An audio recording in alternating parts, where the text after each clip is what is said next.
Hello everyone. Today I'm going to be walking you through the deck I brought to last week Croatian WCQ regionals. I'm going to be showing you the deck, some example combos so you can get a feel for the deck. So let's first talk about the tournament. It was 89-man WCQ regionals. We played two separate Swiss tournaments that converged into a single 16-man top cut. I played in the first tournament and I first played against Dogmatica Invoke Shadow, which I lost. I played against Tri-Brigade Birds, who I tied. Then I played against PK, Salamangreat, Live Twin, and Trap Eldritch. All 4 games I won. So with a score of 4-1-1, I got 7th place in the first Swiss, which qualified me for the top 16 top cut, where I proceeded to lose in the first round of eliminations to Golden Castle of Strasbourg Grand Major, who absolutely steamrolled the second Swiss tournament. So yeah, that was pretty depressing, but it was a good tournament all around, and in my opinion the deck overperformed, so I wanted to make a deck list, so showing it off a little bit. Okay, with that, let's start with the deck list. First, I'm going to be showing you the main deck. So, in the main deck, we are playing 3 copies of the best card in the deck, Time Thief Regulator. This is Rescue Cat on steroids. Well, basically it's Rescue Cat before the errata. It contributes itself to summon 2 Time Thieves in defense position without negating their effects, but it can only do this when it's the only monster on the field, so that's its downside, but it's the best normal summon in the deck. If this goes off and they don't have a rock in hand, you basically won. Any interruption after this that isn't Nibiru is basically useless. It also has a second effect that if a XYZ monster is destroyed by battle while this is in the graveyard, you can revive it. It comes up. When you lose something on the second turn, you get an extra body on field for the third. It's a decent effect, but the main reason you play it is the Rescue Cat effect.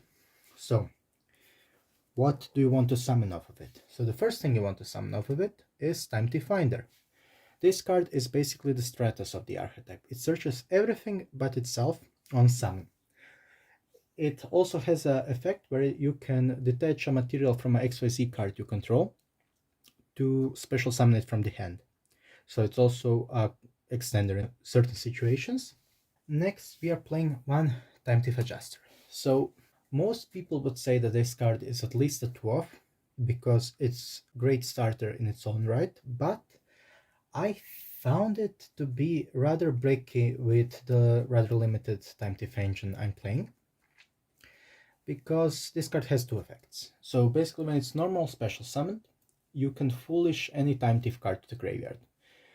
And the second effect is if a Time Thief monster would be normal special summoned, you can special summon this card from your hand. But the problem is that those 2 effects are mutually exclusive, so you can only use one of them. So the card isn't as good as it sounds on paper.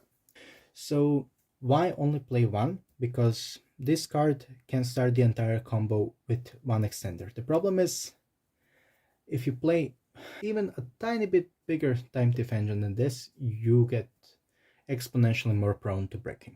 So I decided to cut it to 1 and add some other better extenders, turn it into just a search from Binder, because if you already search the counter trap, that is the main thing you search from Binder, you can always get Adjuster as a further extender, or if you go second, you don't play the counter trap, you side it out, you go for Adjuster as an additional extender. And if you open it sometimes, it's also good, but you mostly play it as an extender in your combo.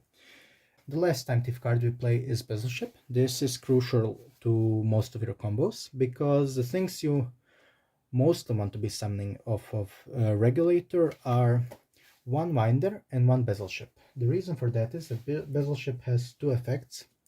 One of them is that from the field, on a quick effect, you can tribute it, target 1 Time Thief XYZ monster you control, and attach any monster from your opponent's graveyard to it as material. This is great interruption, but it's not the reason you play the card. The reason you play the card is that you can detach any you can attach a material from any XYZ monster control by discard this into your graveyard to revive it, but it banishes itself next time it leaves the field, which really isn't important because most of the time you're going to be using it as XYZ material and it forgets it was summoned the way it was summoned when it's XYZ material, so you don't end up banishing it. So it basically comes up and comes back every turn. As long as you have a XYZ monster on field, you can spare the materials up. So yeah, those are the crucial parts for your combo. Next, we are playing the birds. Raid Raptors, to be precise. We are playing 3 Strangulanias to start off. This one is a great extender. It's the best one from the Raid Raptors we are playing. That's why we decided to max out on it. It's a free special summon if you control a Dark Attribute monster, but it locks you into Dark monsters for the rest of the turn, which really isn't that bad because the combo goes smoothly, you end up summoning it last. And you use its second effect, where it can revive a Raid Raptor card, Raid Raptor monster from your graveyard, if you control XYZ that has a Dark Attribute XYZ monster as material, something you will always have if you get to the end of the combo. But even if you hard draw it, it's great, because as long as you come into the combo, even if you're locked into darks, you can end on minimally 4 interruptions, which most of the time gets you to the third turn, where you can do everything you were locked out of on the previous turn because of Strangulanius. So the other birds we are playing are 1 Raider's Wing and 1 Singulanius. Those 2 are the extenders you want to search as part of your combo. Raider's Wing allows you to revive it from the graveyard by detaching a material from a Dark XYZ monster. And Singulanius has an inherent special summon from hand when you control XYZ monster once per turn. So those 2 you search during the span of your combo, but drawing them isn't the end of the world. Actually, in some situations, it's really good. The main reason we are playing 3 Strangulanias is because with those ratios, no matter how many of the birds you end up opening or hard drawing, you can still go through the entire combo, unless you open 5 birds in your opening hand, and yeah, then you're fucked. But if you open up to 3 birds in your opening hand, you can still do the full combo with those ratios. You only get locked into darks, but as I said, that isn't the end of the world. Next, we are playing 1 Phantom Knights of Silent Boots. This is our Garnet we use as a dump for Bardiche. Yeah, you know how Bardiche works. You get 2 free cards just for making him. I mean, it's also not the end of the world if you hard draw it, because Raider's Wing is treated as a Phantom Knights card, so you can still special summon it in the middle of your combo and link it up for Bardiche that way. I mean, you lose 1 card, but it's still not the end of the world. It can be worse. Next are our hand traps. We are playing 3 Gamma and 1 Driver. The reason we are playing Gamma, I mean the main reason we are playing Gamma, is that in combination with Regulator, it acts as 3 additional copies of Called by the Grave, because Regulator tributes itself for cost, means that in that window Gamma is live. So basically if somebody tries to Ash Regulator, you can respond with Gamma, and you really want Regulator to go off. In addition, because of Gamma, we are playing Lambda, and Lambda has some interesting synergies with Time Thief Redoer, but we're going to get to that when we get to that. We're also playing 2 Droll Lockbird. The reason I'm playing this over other hand traps is because Ash isn't the best currently, because both Sword Soul and Flunder chain block all their relevant effects.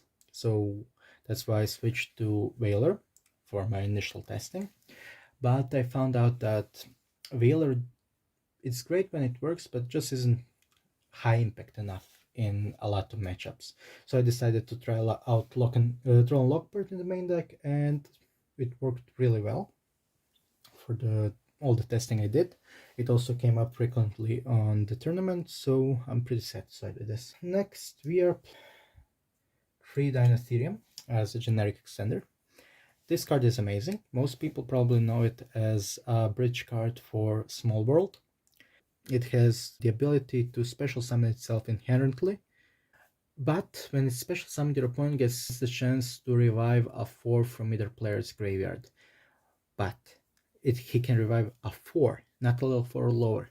So against a lot of decks going second, this card still gives them nothing because they don't play 4s most of the time. And when you're going first, it's the first thing you summon, and they still don't get nothing because both the graveyards are empty. It's a great card all around. We're also playing one Rocket Racer and 2 Rocket Caliber. The reason we're playing this is because in a combination with Quick Launch, they become great extenders, and the Rocket Caliber is a great card in this deck in its own right because it has the ability to special summon itself inherently to a link point a Dark Link monster points to. We play plenty of those, and even hard drawing it really isn't that bad, which allows us to actually play 3 rockets to take full advantage of Quick Launch. In the combo we use, drawing Rocket Caliber and Quick Launch basically does the same thing. I mean, drawing one or the other basically does the same thing. It allows you to summon Warlord Savage Dragon in the span of your combo, and it's great for that reason. Speaking of Quick Launch, we are playing 3 Quick Launch. Everybody should be familiar with this card. It's absolutely bonkers. It's a quick play spell card that allows you to summon a rocket monster from your deck, but it gets destroyed during the end phase, and it's not once per turn. So drawing 3 of those basically means you get 3 free bodies on field. Before Caliber came out, playing 3 rockets really wasn't feasible because the best option you had was Rocket Recharger, and that was kind of bad because it was the only rocket that had a somewhat useful ability if you hard drew it, because it could send itself to the graveyard when a dark extra deck monster was destroyed to revive any other dark monster in the graveyard. But that came up so infrequently, it really wasn't worth it.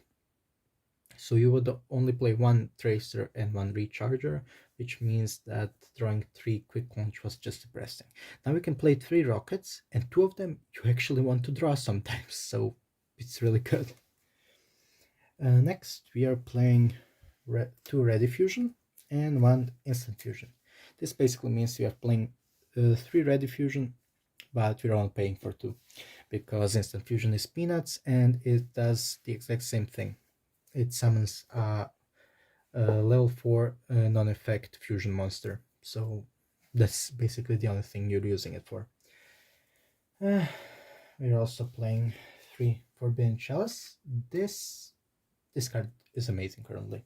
It's basically droplets for 1% of the price of droplets, and it hits all the things droplet hits in the current format. Because now that DP is out, nobody is playing Dragoon anymore. And the only reason Chalice was bad when Dragoon was when last format was that you couldn't target Dragoon. You can target DP, so it's basically the same. This one is only much cheaper. We're also playing 1 Monster Reborn as an extender and a compact tool. 1 Call by the Grave to protect ourselves from hand traps.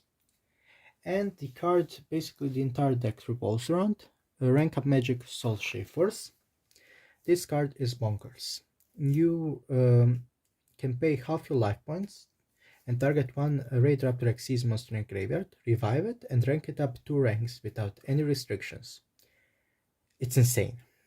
It allows Raid Raptors to make Infinity really easily and do other crazy things like go into Kali Yuga, but we're not playing that engine, but it can do a lot of stuff. It's really crazy. Lastly are our traps. We are playing 1 Time Thief Retrograde. This is also one of the high points of the deck because compared to the to other similar decks like PK or Darkwings, the thing that really makes this deck stand apart from those two is that they don't have an inherent way to play around Dark Ruler no more. And Dark Ruler is currently one of the most played side deck cards, and a lot of people have started main decking it. This is searchable in the span of your combo and allows you to say no Dark Ruler. It's basically a counter trap spell trap negate if you control a time thief XYZ monster and it attaches that card you negate to that time thief XYZ monster as material. It's one of the highlights of the deck. We're also playing one Fogblade and one Shade Brigandine. You search both of those with Bardisha at the end of your combo. You use this one as an additional extender and this one as an additional interruption. They're basically just free with the materials you have left on the end of your combo using Bardisha. Great cards both. In the extra deck, we are playing one Time Thief Redoer. If I had the space, I would play two, but the extra deck in this deck is really tight. This card is the MVP of the deck. Basically, if you had never saw this card before, it has two effects. The first one is that during each standby phase, it can steal the top card of your opponent's deck and attach to it as material. And the second effect is that it can attach one of each type of card, so spell, monster, and trap, to get up to 3 different effects. If it attaches a monster, it can banish itself until the end phase to dodge destruction. It attaches a spell, you get a draw. And if it attaches a trap, you can spin a face-up card your opponent controls to the top of their deck without targeting it. It's really great.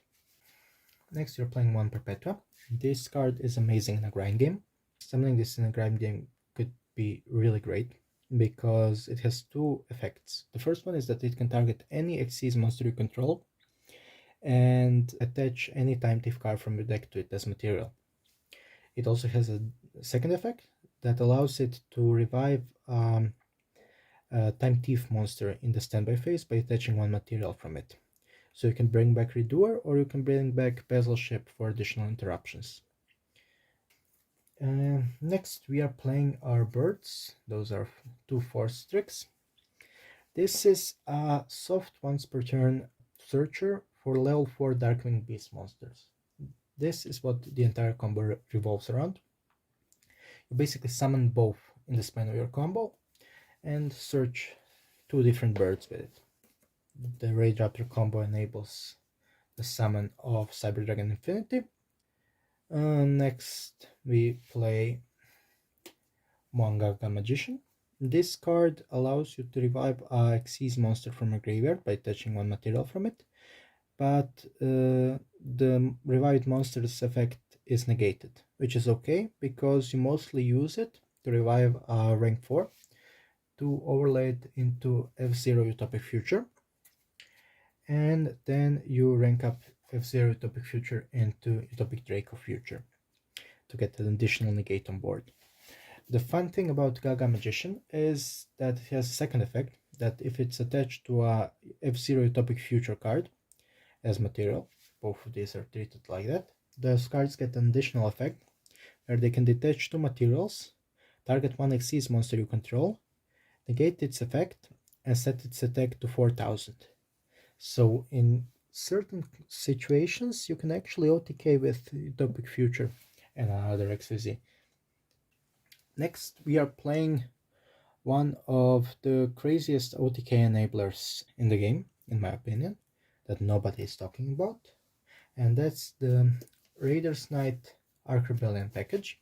Raider's Knight is a rank 4 monster that requires 2 Dark Attribute level 4 monsters to make, and has the effect where you special summon a Xyz monster that is XYZ Dragon, Raid Raptor, or Phantom Knight's Xyz monster that's 1 rank higher or lower than this card, so a 5 or a 3, and that card gets destroyed during your opponent's next end phase. The thing you summon with it is Arc Rebellion Xyz Dragon that can't be destroyed by card effects, so you basically override the restriction of Raider's Knight. And Arc Rebellion has the effect where you can detach 1 material from it, and it gains the attack of all monsters on the field Then, if it has a Dark Xyz monster as material, it also negates the effects of every other monster on field permanently. The attack gain is also permanent. So getting this up to 19,000 attack really isn't that hard, and it's quite funny doing it to someone. So if you basically summon this on a full board, you won. It's a great card and nobody expects it. Next are links. We are playing one Vistrix. This, in combination with the four Strixes, is the cornerstone of your combo. It's a Dark Attribute Link 2 monster that requires 2 Darkwing Beast monsters to summon. And when it's summoned, you can summon one level 4 lower Darkwing Beast from your deck to your field. And it's in defense position with a negated effect, and it can be used as link material, which is okay because you're going to be overlaying it into Xyz, because this card has a second effect that when Raidaptor Xyz monster activates its effect, you can set a any rank up magic from your deck to your field, and even if it's a quick play spell, you can activate it that turn.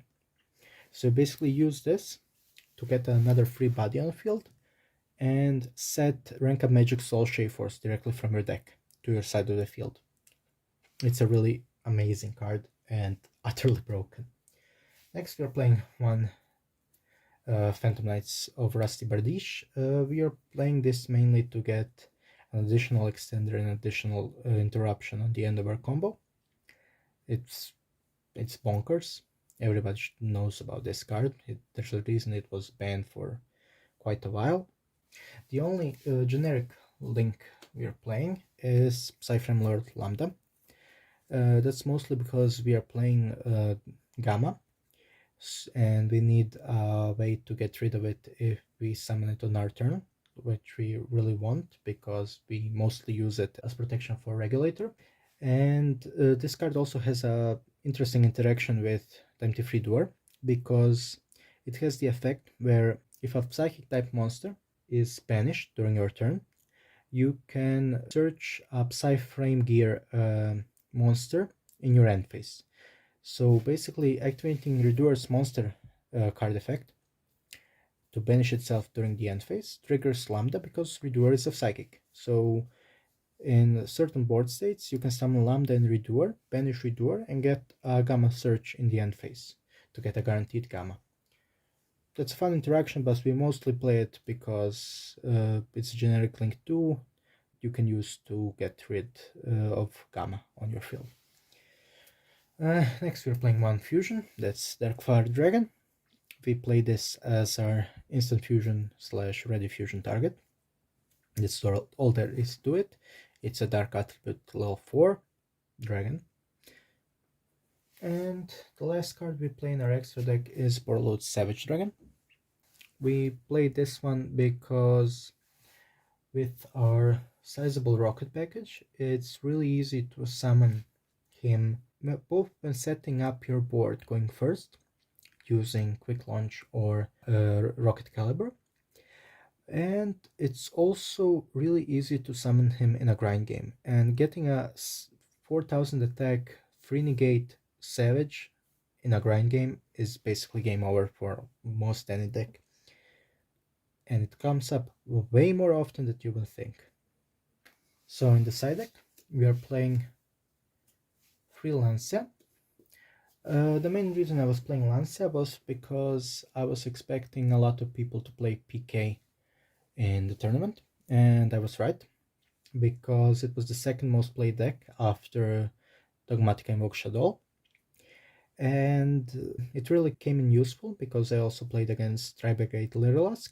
My alternative for this card was going to be Token Collector, but I'm glad I didn't play that because there were only, I think, 5 or 4 people who played Sword Soul.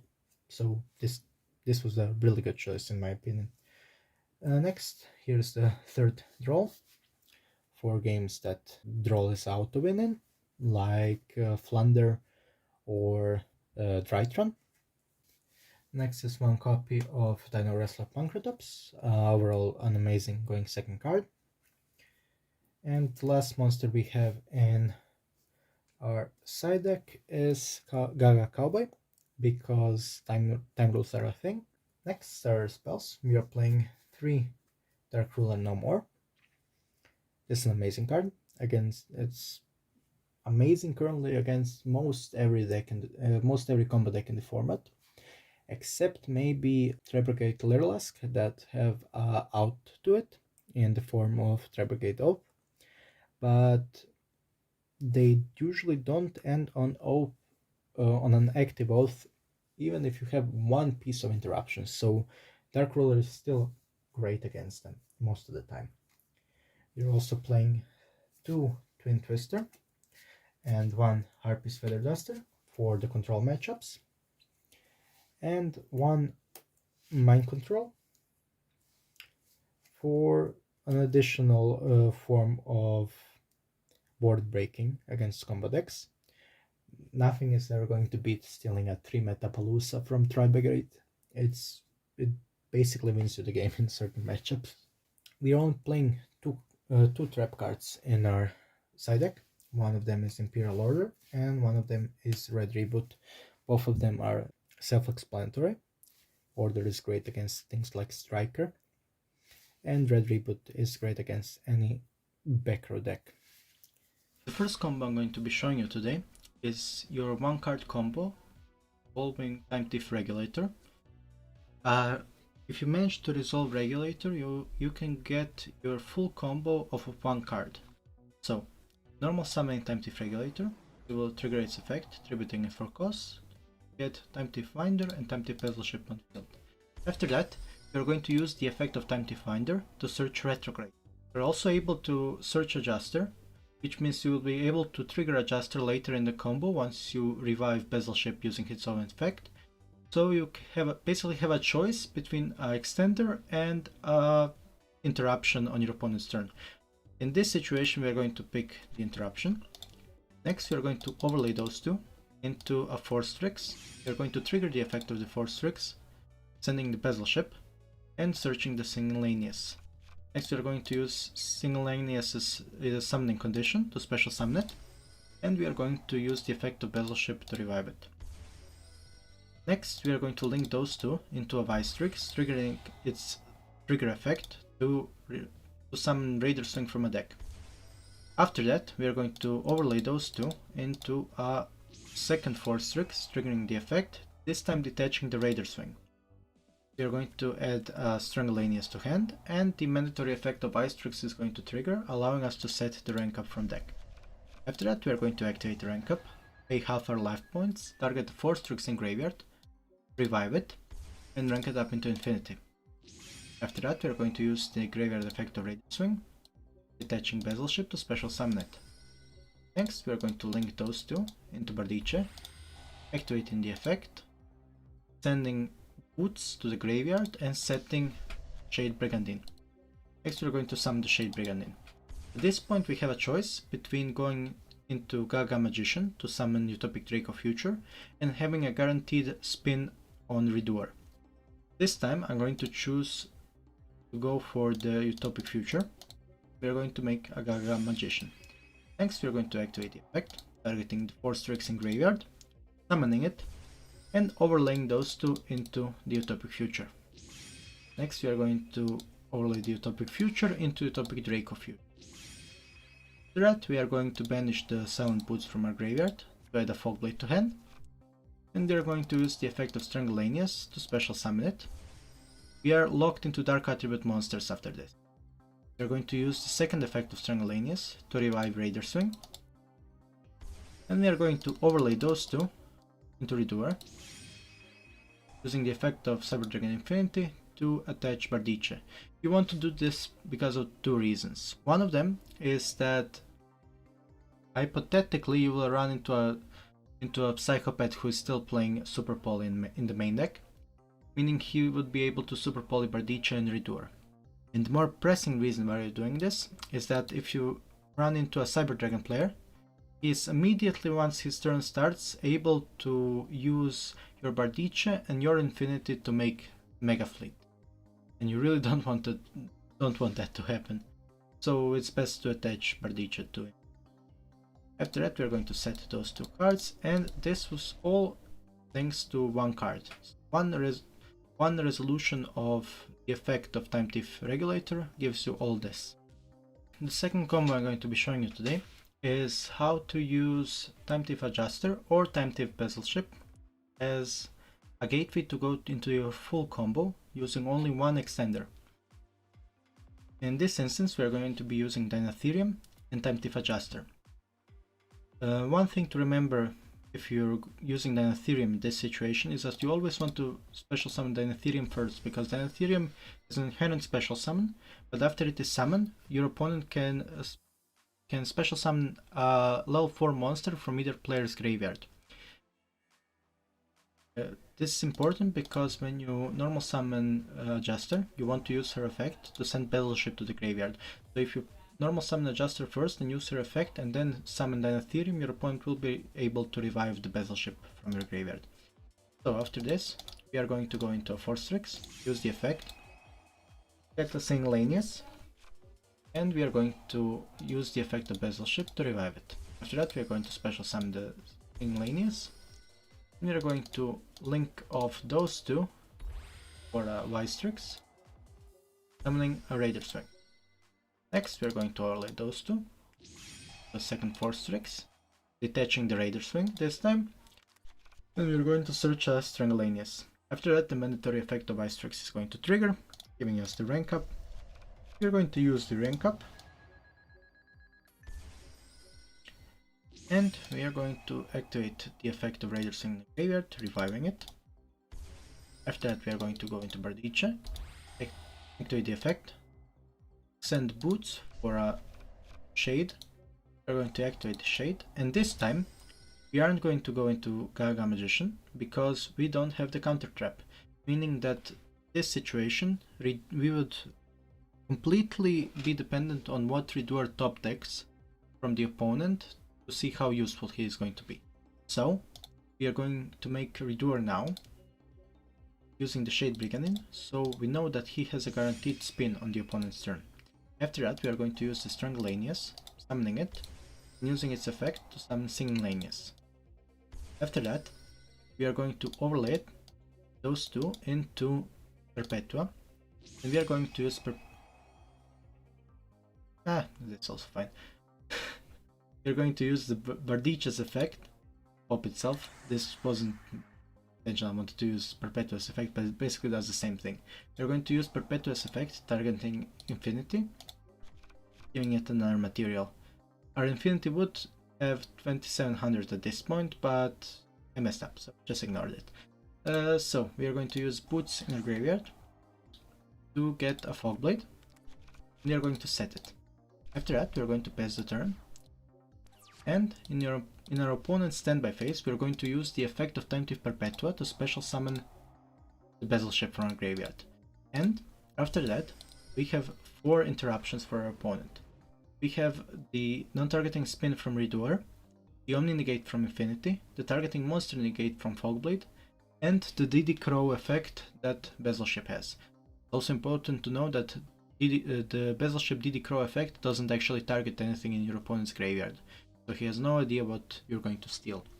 So also remember that this was all using only 2 cards in our hand, so we would have 3 additional cards together with this. These are my final thoughts on the deck. It is extremely explosive and extremely fun to play, but it is also extremely easy to counter if you know what you're playing against. Thankfully, 90% of people don't know what the vast majority of the cards in this deck actually do, so it's a real rarity coming across an opponent who actually knows what to hit and at what time.